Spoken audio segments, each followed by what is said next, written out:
Talisay City Drug Enforcement Unit nakasakmit og 37.4 million pesos nga balor sa illegal nga drogas gikan sa usa ka tag-iya og junk shop sa barangay Maghaway, Talisay City. Nakuha ang 11 ka dagkong bulto sa gituhang shabu atol sa anti-drug operation gikan sa usa ka high-value individual nga giila nga si Robert Fernan, 31 anyos, taga barangay Maghaway. Nasikop siya sa may sitio Kimba, barangay San Roque. Nasakmit sab gikan siyang posisyon ang 45 kalibre nga armas. Mato ni Police Lieutenant Colonel Randy Caballes nga lakip sa ilang gisusi karon ang giingong contact niini sa illegal nga drogas nga anaa sa sud sa usa ka prisuhan sa Sugbo.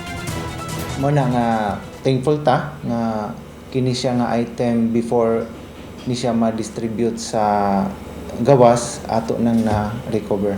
Warning no sa mga involved into drugs na dili na sila mopadayon, muundang na sila kay sila na pod kay ang kapulisan nato dili man muundang og pangita pagpanakop.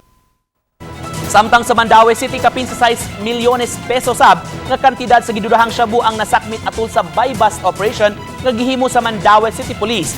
Ang operasyon nahitabo sa mga barangay Kabangkalan. Nadakpan si Noel Borbajo alias Tolyo, mulupyo sa barangay Tawason, Mandaue City.